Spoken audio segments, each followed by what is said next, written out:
Ahojte všetci! Koľko cudzích jazykov ovládate? Ak ste nás minule sledovali, tak viete, že máme aplikácie, ktoré vám pomôžu s komunikáciou v cudzom jazyku. Napríklad aplikácia Google Translate alebo DeepL, ktorý ovláda až 32 cudzích jazykov. A to teda na komunikáciu naozaj stačí. Minule sme si povedali, ako tieto aplikácie fungujú cez váš počítač, ako s nimi môžete zaobchádzať a manipulovať.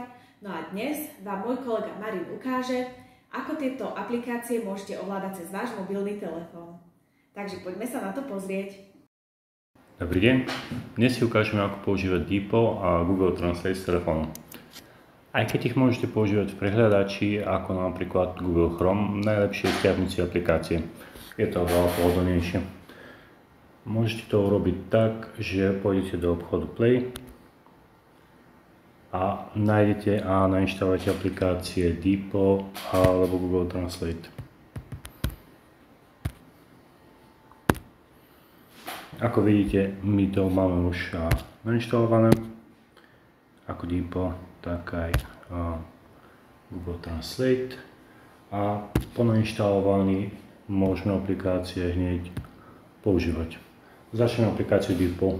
Stačí otvoriť a začať prekladať, nezáleží na tom, či ide o hlas, text alebo obrázok. Začneme s textom.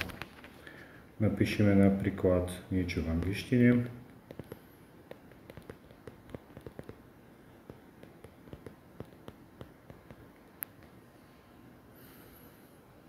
A automaticky sa to preloží. Taktiež vieme prekladať aj hlas. Stlačíme na mikrofón, povolíme nahrávanie. I would like to have a cup of coffee. A takisto to preloží.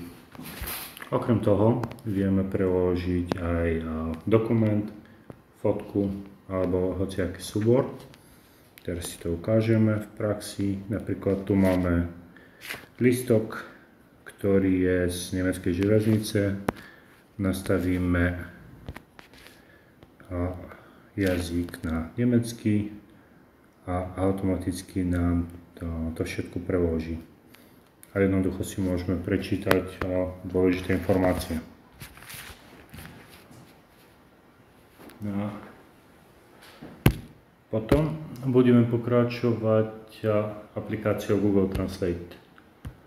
Rovnako ako DeepL, aj Google Translate podporuje všetky tri funkcie, ktoré sme vám ukázali, a môžeme ich vyskúšať aj v praxi.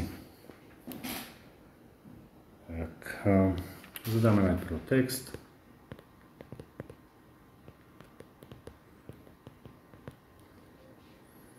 A automaticky sa to preloží. Samozrejme, môžeme si nastavovať jazyk, povieme, že chceme to pozrieť, ako by vyzeralo po bulharsky.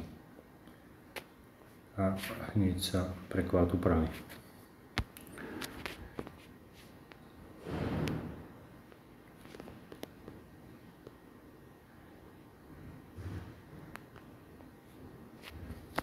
Takisto môžeme nahrať hlas, ktorý sa dá preložiť. I would like a cup of coffee.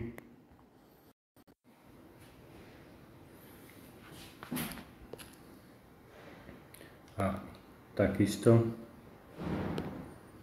vieme nahrávať aj dokumenty. Funguje to tak a funguje to presne ako DeepL. Ďakujem vám krásne za pozornosť a uvidíme sa znova na budúce.